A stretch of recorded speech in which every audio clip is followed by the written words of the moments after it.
On se rend compte qu'aujourd'hui, on peut plus briefer le lundi et avoir des éléments 3 semaines après, ça marche plus. Donc on fait en sorte de pouvoir aider, en tout cas accompagner les différentes verticales métiers rapidement et de manière efficace sans que ça coûte, entre guillemets, beaucoup d'argent.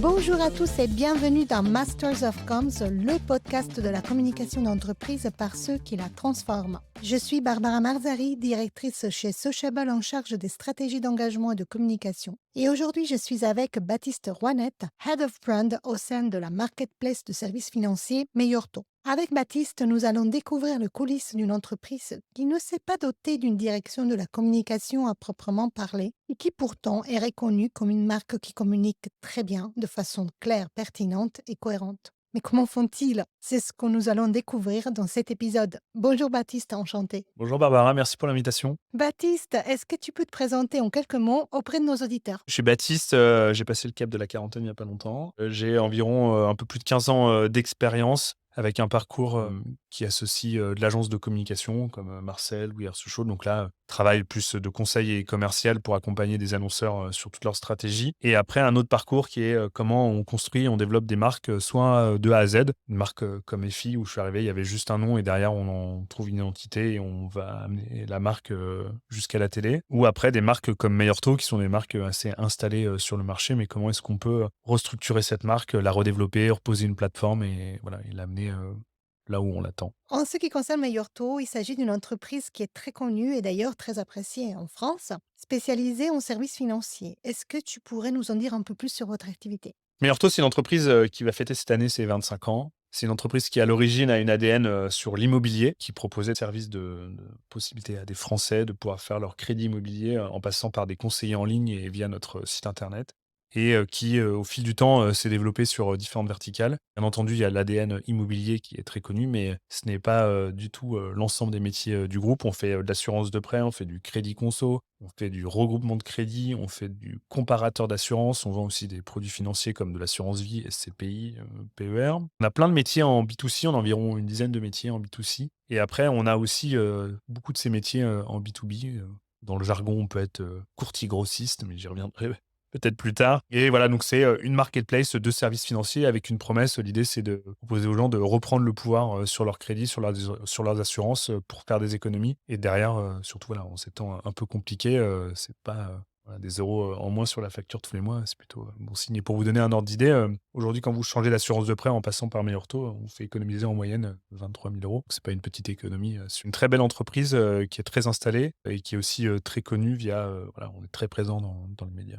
Très clair. Baptiste, entrons dans le vif du sujet. Tu es le responsable de la marque Meyorto. C'est une entreprise avec une très grande notoriété en France qui communique beaucoup via de nombreux canaux. Pourtant, tu m'expliquais que vous êtes une toute petite équipe. Quel est le secret pour avoir un si gros impact? On a une équipe marque, en tout cas le scope de l'équipe marque, elle est pas naturelle, on peut pas la retrouver naturellement chez d'autres entités, annonceurs, agences ou autres. Globalement, nous, la marque, ça englobe un gros scope, c'est donc toute l'architecture de marque sur l'ensemble des marques et des filiales du groupe. Il y a tout le travail de la notoriété, campagne de pub télé, campagne de pub radio, donc ça va travailler avec des agences sur la production de ces différents éléments. Tout ce qui est l'orchestration média avec les agences médias. On a un bloc aussi qui est très important, qui est la création de contenu, qui est très vaste, qui va de créer le contenu pour les équipes acquisition. Comment je suis capable de leur livrer un gros volume de vidéos et de bannières pour le lancement d'un produit, à comment j'accompagne mes agences sur le terrain à créer du contenu. Alors vous allez me dire comment est-ce qu'on crée du contenu pour les agences sur le terrain? Bah, ça va d'une affiche pour un abribus à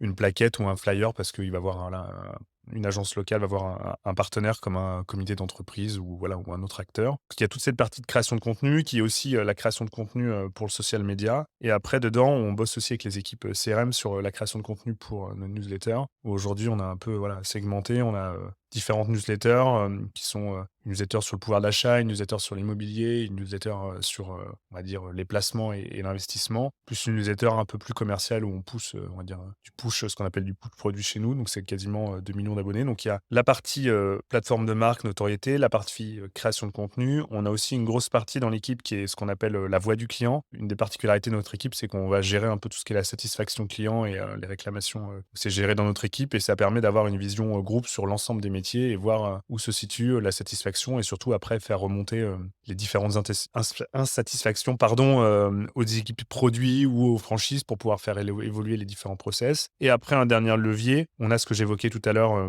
des produits qu'on distribue en B2C, mais on a aussi du B2B. Et entre autres, on a une solution qui s'appelle Meilleur Taux Business Solutions et on propose à des acteurs de l'immobilier des solutions de financement pour accompagner leurs clients. Et donc, dans notre équipe, on s'occupe aussi de toute l'animation, marketing et communication sur la partie B2B de ce métier-là. Ça va de livres blancs, webinaires, newsletters, et j'en passe. Voilà. Donc, c'est assez gros, quoi. C'est assez gros, alors si on imagine que vous êtes 50. Oui, on est 50. J'aimerais bien qu'on soit 50. Non, pas du tout. On est 4-5 dans l'équipe. Il y a une personne qui est vraiment dédiée à la voix du client, ça va être 90% de son scope, qui a un gros travail de fourmi et qui aujourd'hui, on voit vraiment que ça porte ses fruits. On a une personne qui va dédiée à la création de contenu, qui est junior, mais on lui a appris à faire de la gestion de projet. Donc, il va à la fois échanger avec les agences sur leurs demandes, s'assurer que le brief est bien écrit, puis après, rentrer ça dans sa roadmap pour pouvoir produire. Après, il y a une personne qui est là depuis pas très longtemps qui s'occupe, entre autres, du B2B et qui va m'aider sur d'autres sujets. Et après, il y a, on va dire, ma pomme qui, entre autres, s'occupe plus particulièrement de tout ce qui est architecture de marque, plateforme de marque et grosse campagne de notoriété. Et après aussi, une des particularités de l'équipe marque, c'est comme dans plein d'entreprises, on est un peu le centre du réacteur. On peut avoir des demandes des RH pour de la com interne, on peut avoir des demandes produits sur certains sujets, on peut avoir des demandes de l'équipe CRM pour créer du contenu pour des newsletters, on peut avoir des demandes du SEO pour faire une vidéo ou de la question. Donc voilà, on n'est pas une grosse équipe. En revanche, on met tous beaucoup la main dedans, on est assez couteau suisse, on s'est aussi équipé de pas mal d'outils qui nous permettent de gagner pas mal de temps. Ça peut aller d'outils comme PlayPlay sur la production de vidéos. Aujourd'hui, on fait beaucoup d'IA générative avec du mid-journée pour de la création de contenu, pour essayer de gagner du temps sur avoir des images de qualité. On fait pas mal de choses en interne. Toute la création de contenu est en interne. Et après, sur certains sujets un peu spécifiques, dès qu'on veut des choses, j'aime bien dire un peu plus haute couture, on va bosser avec des partenaires. Donc, ça peut être des entreprises pour nous faire du motion sur du contenu. Ça peut être des agences de pub pour nous accompagner sur de la télé. Et après, j'aime bien aussi bosser, pas obligatoirement toujours avec les mêmes agences, mais aller travailler avec des petits partenaires, des petites agences de 3-4 personnes, des studios, où un peu, voilà, c'est un peu un mood freelance. Et derrière, on les active sur certains sujets quand on a besoin d'avoir un peu de fraîcheur, trouver des accroches, trouver des axes de communication. Et après, on fait le choix, soit on travaille avec eux, soit on le produit en interne. Mais surtout, voilà, c'est vraiment, on est très opérationnel et surtout, chacun maîtrise bien les outils. Donc, on peut, en l'absence de quelqu'un ou quand il y a un peu de rush, filer un coup de main sur les outils. On a fait beaucoup de templates pour les bannières, pour pas mal de choses sur du Figma, ce qui nous permet après de décliner assez facilement. On a formé aussi pas mal de gens dans les équipes transverses, acquisition ou autres, à utiliser ces templates pour pouvoir eux-mêmes modifier des textes. Voilà. Après, on a la particularité de la brand, hein, on a le côté sympa, on travaille la notoriété, mais on a aussi le côté un peu plus bad cop où on surveille un peu ce que font les gens, utilise les bons logos, les bonnes couleurs, est-ce qu'ils respectent bien la plateforme de marque, quelles sont nos promesses. Donc voilà, on a aussi un travail de overview sur l'ensemble des verticales de l'entreprise pour s'assurer que la marque elle respecte la plateforme et son ADN. Ce que je comprends, en fait, c'est que vous êtes un peu le hub qui produit tous les contenus de l'entreprise dans le respect, bien entendu, de la marque. Et comment organises-tu, j'ai bien compris comment vous organisez la production, mais en ce qui concerne la distribution sur les différents canaux, comment est-ce que vous faites, y compris d'ailleurs dans les 300 agences que vous avez sur le territoire? On aime bien dire distribution is queen et content is king. Donc globalement, ouais, on produit pas mal de contenu. Toutes nos agences, elles ont accès à un serveur où ils ont à disposition pas mal de choses. Ça va du logo, des brand books, les typos, les templates PowerPoint, les templates de lettres, les cartes de visite. Et après, ils ont aussi accès à une bibliothèque de contenu. Donc il y a beaucoup de contenu qu'on met à jour très régulièrement. Ça va d'un post classique sur Facebook à un carrousel pour LinkedIn en passant par différentes vidéos. Donc on essaie de mettre à jour régulièrement. On envoie pas mal d'emails aussi pour voilà, leur expliquer ce qu'on sort. Ça, c'est globalement les agences, on échange là-dessus. Puis après, les agences aussi nous font pas mal d'emails. Elles ont un canal, on a une adresse dédiée pour écrire des briefs. Donc avec un template de brief et derrière, on essaie voilà, d'y répondre. Et ensuite, donc ça, c'est la partie, on va dire, externe, entre guillemets, via les agences. Et après, en interne, ça fonctionne avec un doc de brief et un doc de messaging. Et on est capable, on a encore eu le cas en début de semaine, on nous brief le lundi à 10h et le lundi à 18h, il a ses 6 ou 7 vidéos réalisées avec un template PlayPlay pour gagner du temps. Donc voilà, on essaie d'aller vite parce qu'on se rend compte qu'aujourd'hui, on peut plus voilà, briefer le lundi et avoir des éléments 3 semaines après, ça marche plus. Donc on fait en sorte de pouvoir aider, en tout cas accompagner les différentes verticales métiers rapidement et de manière efficace sans que ça coûte, entre guillemets, beaucoup d'argent. Fait, Vous êtes une petite équipe, vous n'avez pas, des grosses agences derrière qui vous aident, en fait. Vous avez, différents types de prestataires, c'est ça? Ouais, alors on a différents types de prestataires. On a des agences entre guillemets, on travaille avec une agence qui s'appelle sur les films télé ou là récemment avec une agence qui s'appelle, Fanfare, mais ça reste des petites agences, pas des grosses agences, qui ont pignon sur rue, avec des gros noms comme, du Publicis ou du Havas ou autre. Voilà, on a plutôt des petites agences avec qui on essaie de créer une relation, sur le long terme, une relation de confiance. Venant d'agences aussi, je sais aussi comment ça fonctionne, donc ça aide beaucoup dans le fonctionnement. Ça permet de gagner, pas mal de temps. On est assez direct sur les projets et voilà, on a, donc ces petites agences particulièrement sur, la création de contenu pour nos campagnes, télé ou quand on a besoin de travailler sur des éléments, un peu plus hauts, sur de la radio, sur de l'affichage et après je peux avoir des petits prestats, des studios de design pour travailler sur un logo, un freelance, un concepteur rédacteur pour aller trouver des accroches en social media, voilà. Mais j'ai pas une agence, à qui je donne, on va dire, tous les sujets. Pourquoi? Parce que c'est important d'avoir, un ensemble de prestats, travailler avec un pool de créatifs et de pas enfermer les gens sur un seul métier, un seul client. Ça fait pas mal de temps qu'on bosse avec certains prestats, on sait leurs forces, on sait leurs faiblesses. Il y a certains sujets, je sais directement chez qui je vais, avec qui j'ai envie de bosser. D'autres sujets, je préfère, le laisser à une agence un peu plus grosse parce que la prod est conséquente, il va falloir négocier des droits ou autre. Voilà et après il y a des sujets aussi où on essaye, de temps en temps de faire, en direct, c'est un peu un mix mais, j'ai des partenaires mais qui restent, pour moi des petits partenaires, pas dans la qualité mais plutôt des petits partenaires en taille, ce qui nous permet de bosser, main dans la main. C'est qui va contre, en fait, l'idée un peu, préconçue qui est que quand on a une petite équipe, il faut obligatoirement une grosse agence derrière pour compenser. Non et puis après, il y a aussi un sujet, je préfère être, ce qui est pas le cas, mais je préfère être le gros client dans la petite agence que d'être le petit client dans la grosse agence. Parce qu'on sera sûrement, mieux servi. Non, mais blague à part, je pense qu'il faut trouver des gens avec qui, on s'entend bien. Sortir des films ou sortir des campagnes, c'est beaucoup d'investissement. Bien sûr, c'est de l'argent, mais c'est surtout de l'investissement de temps, j'aime bien dire du jus de cerveau. On travaille beaucoup, on essaie de trouver des manières de produire, un peu malin, de rentrer dans les coûts. On essaie de trouver des sujets, créatifs intéressants. Et voilà, moi, je suis plus à l'aise avec des petites structures, avec qui c'est hyper franc, on s'entend très bien, on s'appelle, on échange très souvent et voilà, c'est pas, une relation trop distante avec, des retainers, où on s'installe entre guillemets «dans un confort» que j'aime pas trop. En ce qui concerne la distribution de contenu, d'ailleurs, tu m'expliquais que vous, misez beaucoup sur, la newsletter. Ouais, tout à fait. La newsletter, en fait, c'est un travail commun à, on va dire à 2-3 équipes. Il y a une équipe de rédacteurs, je vais y revenir. Il y a, l'équipe, CRM et il y a l'équipe brand et aujourd'hui, on une des forces de la marque, on a à l'origine, il y a, sur l'entité, Meilleur Taux Placement, il y a Marc Fiorentino, qui écrit sa propre newsletter. Il faut se rendre compte, hein, il écrit du lundi au vendredi, toute l'année, depuis 15 ans et il a 400 000 abonnés à sa newsletter. Et c'est lui qui écrit tous les matins, il se lève très tôt, il écrit ça pendant une demi-heure, trois quarts d'heure et il envoie ça à sa communauté. Il y a des gens très engagés, c'est aussi nous un gros levier de business. Et de cette newsletter avec, ce ton, sa personnalité, on s'est dit, nous, qu'il y avait un créneau à travailler chez Meilleur Taux. Quand je suis arrivé, on était plus sur de la newsletter un peu bon plan, que très commercial. Et aujourd'hui, on est rentré beaucoup plus dans de l'affinitaire, ce qui va permettre, là, d'ici peu de temps, à nos clients de s'abonner à des newsletters en fonction des thématiques sur lesquelles ils sont arrivés sur notre site. Puis peu, on a 3 newsletters, on l'a appelé «Monnaie, monnaie, monnaie», en rapport avec la chanson de ABBA. Donc on a une newsletter sur le pouvoir d'achat qui est écrite par Maxime Chipoy qui gère, parce que dans le groupe Meilleur Taux, faut savoir, on a aussi un média qui s'appelle Moneyvox, qui est un média sur, le budget, le pouvoir d'achat des Français. Donc lui, Maxime, il écrit sur le pouvoir d'achat. Il y a Marc qui réécrit une newsletter dédiée à la communauté Meilleur Taux, mais pas Meilleur Taux Placement, donc il va être dédié au placement et à l'investissement et puis il va aussi donner, son point de vue, sur l'actualité et l'idée c'est que et une autre, verticale qui est, poussée par, Maël, qui va être, sur l'immobilier. On a quasiment 2 millions d'abonnés et la force aussi des newsletters, à la différence je trouve aujourd'hui du social media où avec les algos, c'est très compliqué de d'émerger, de pouvoir engager quand on n'est pas une love brand ou un gros média, c'est-à-dire qu'on produit énormément de contenu. Bah, la newsletter, ça crée un rendez-vous. Marc, il a sa newsletter quotidienne, ça s'appelle le Morning Zapping de Marc. Et après, la fameuse newsletter Monnaie, Monnaie, Monnaie, elle part tous les mercredis et à la destination de nos bases de clients. Donc là, on pense que c'est un gros levier. Ça permet d'avoir un vrai ton, d'engager les clients, de rentrer voilà, de manière affinitaire. Et puis on se rend compte aussi que, bon, il y a nous bien entendu, mais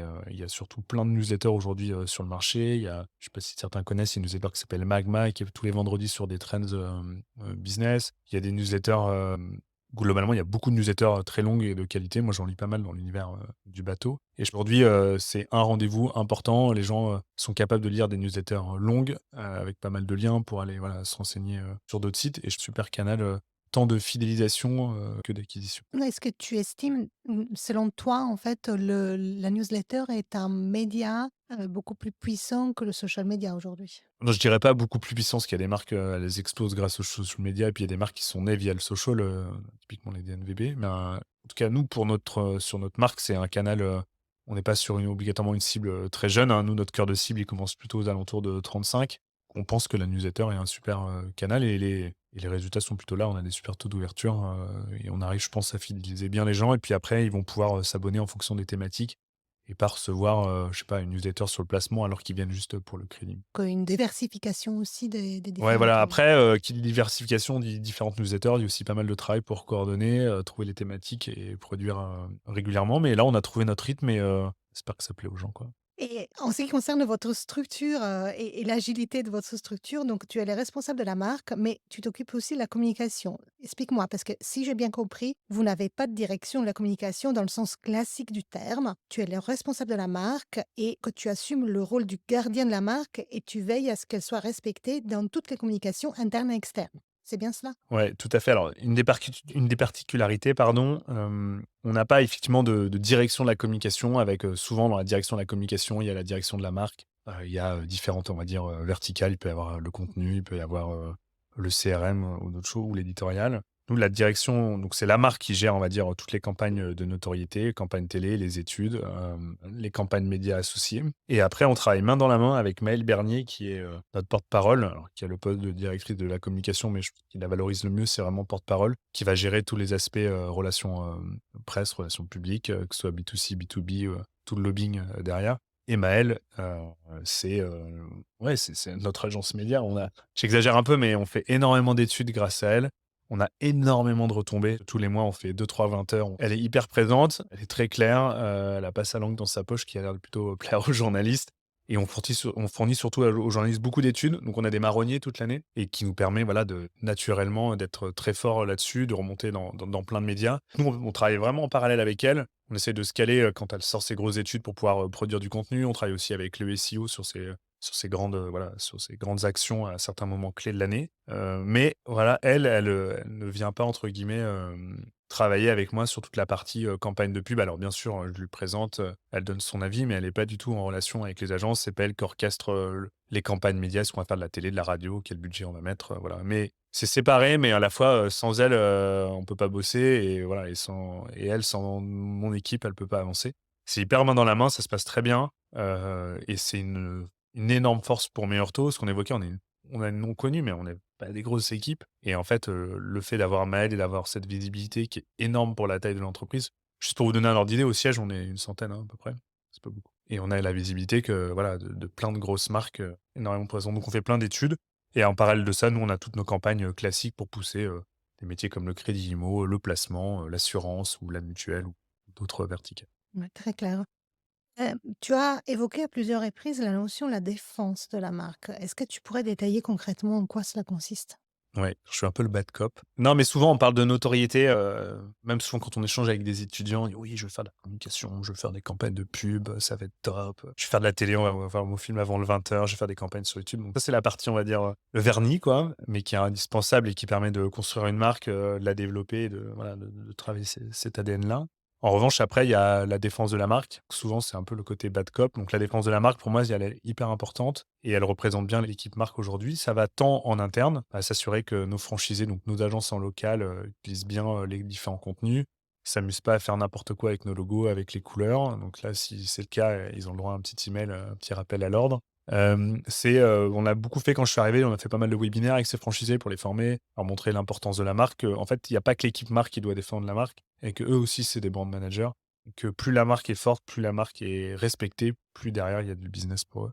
Et on essaye aussi de faire comprendre que, plus la marque est forte, plus derrière l'acquisition, sera facile de nouveaux clients. Qui a ce côté-là, donc c'est de s'assurer que voilà, la marque est bien respectée. Après, on a un côté, on surveille pas mal aussi sur les réseaux sociaux, pour s'assurer qu'il y ait pas de bruit négatif. On protège aussi beaucoup notre marque parce qu'on a un nom qui est très générique, qui peut être malheureusement employé par, tout ce qu'on appelle les brouteurs, sur internet. C'est les gens qui viennent faire de la fraude, qu'on protège énormément ça. On essaie de faire tomber, très régulièrement beaucoup de sites. Donc là, il y a une fille au juridique qui fait ça quasiment, toute la journée et qui accompagne les clients, qui ont des fraudes, mais Malheureusement, c'est pas nous qui les avons accompagnés, c'est des fraudeurs qui sont passés par Mioto. Donc oui, il y a la partie cool, sympa, on fait des campagnes, mais il y a aussi la partie où on défend, on s'assure que la marque elle est respectée. Quand on a des bad buzz, bon, on en a très peu, mais voilà, on s'assure comment est-ce qu'on peut y répondre, est-ce qu'on y répond, est-ce qu'on n'y répond pas, est-ce qu'on fait via les réseaux sociaux, est-ce que c'est un communiqué de presse, est-ce qu'on bosse avec une agence pour nous accompagner sur les éléments de langage, trouver la bonne stratégie. Il y a le vernis qui est très sympa et qu'on souvent on imagine, oui, tu fais des campagnes, c'est sympa, tu dépenses de l'argent.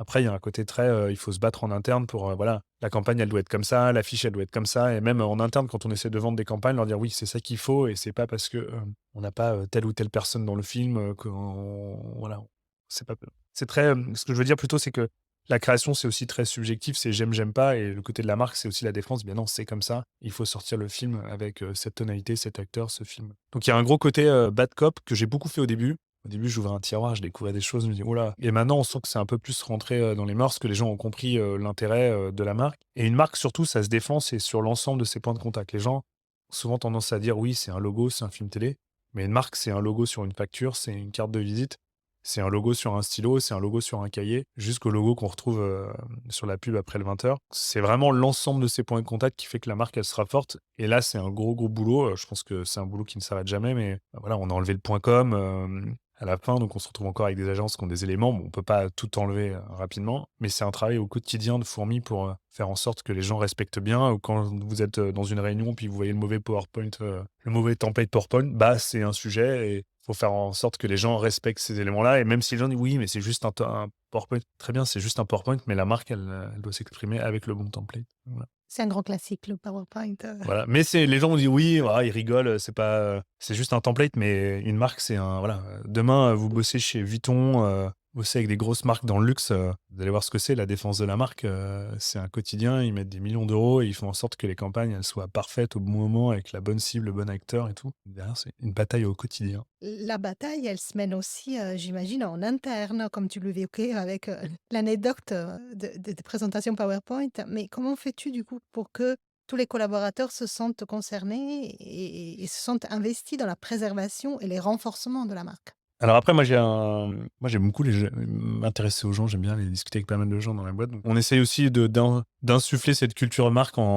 sur l'ensemble des métiers. Alors au siège, on n'est pas beaucoup, ça c'est un peu plus facile, mais après on a des filiales, on a des équipes à Lille, on a des équipes au Havre, on a des gens à Reims, on a des gens au Mans, on a des gens à Aix-en-Provence, on a des agences. Il faut essayer d'être présent, ce qui est pas toujours facile. Au siège, bah, globalement, c'est un travail au quotidien, qui va, bah, d'aller bien quand on vend une campagne au juridique, bah, c'est pas juste, je t'envoie un storyboard et je dis: «Voilà, est-ce que tu peux valider mon film?» C'est expliquer pourquoi on a fait ces choix créatifs, pourquoi on est comme ci, que la mention légale, elle s'affichera là, de telle manière, avec tel typo, qu'est-ce qu'on va mettre. Donc il y a un gros sujet de pédagogie que j'ai énormément fait, que je fais encore avec tous les métiers, que ça soit, un gros enjeu de s'asseoir, d'expliquer, de faire comprendre et après il y a un gros enjeu qui est très compliqué, c'est que, le goût, la création, c'est très subjectif et faire comprendre aux gens que, c'est pas parce qu'ils aiment que c'est ce que la marque voilà, ce que la marque va ce qu'on va associer à la marque. Donc il y a beaucoup de pédagogie là-dessus, en faisant comprendre. Donc on a fait aussi pas mal dans nos brand books, beaucoup de pages sur expliquer, quel type de photo il faut utiliser, ce qu'on a le droit de faire, pas de faire. Alors bien entendu, on peut pas être partout parce qu'on a des petites équipes, mais voilà, on essaie de semer, nos petites graines à droite à gauche, d'être présent sur les séminaires, de faire des visios, faire des calls régulièrement avec les gens, en leur expliquant, «Attention, la marque, ça se protège et c'est votre premier cœur de business».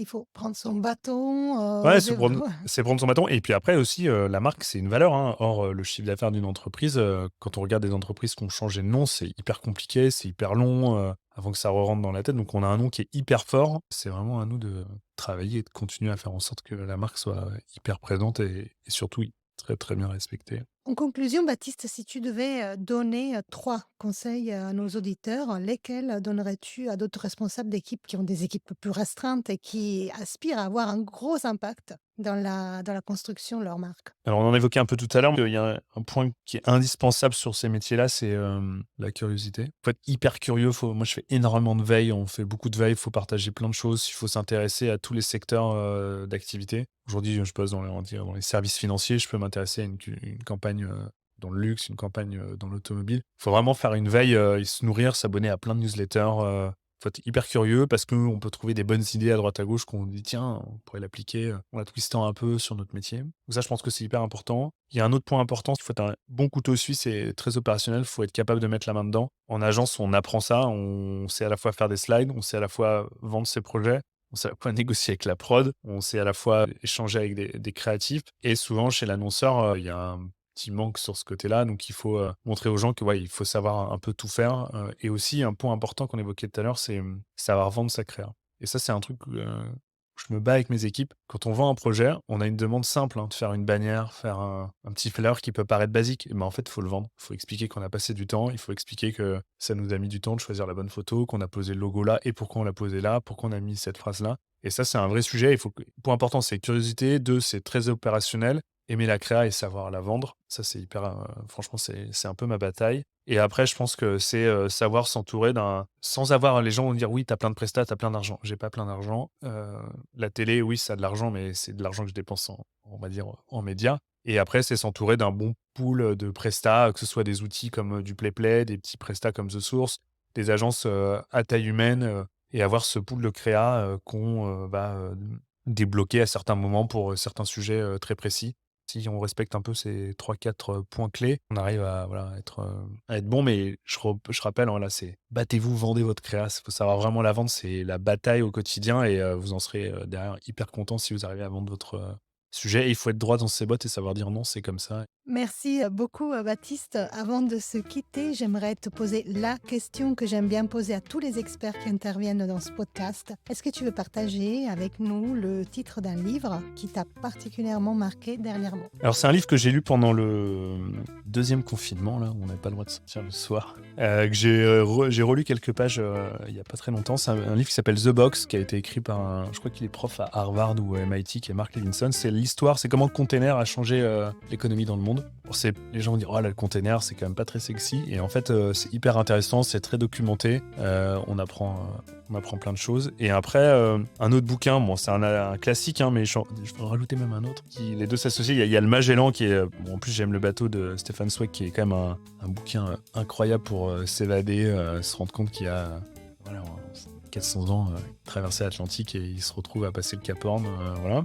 Et après, dans le même genre, mais c'est plus début du 19e, c'est la bio de Jean Mermoz par Joseph Kessel, où c'est les gens, voilà, c'est l'aéropostale, ils vont traverser l'Atlantique pour aller déposer le courrier en Argentine, au Brésil. Ils sont tout seuls et c'est un peu l'aventure entrepreneuriale, un peu comme Magellan, mais 200-300 ans plus tard. Donc, une invitation à s'évader, à prendre le large. Alors. Ouais, exactement, avec ce temps, c'est parfait. C'est ça. Merci beaucoup, Baptiste. C'était Masters of Comms, le podcast de la communication d'entreprise par ceux qui la transforment. Retrouvez-nous dans le prochain épisode. À bientôt.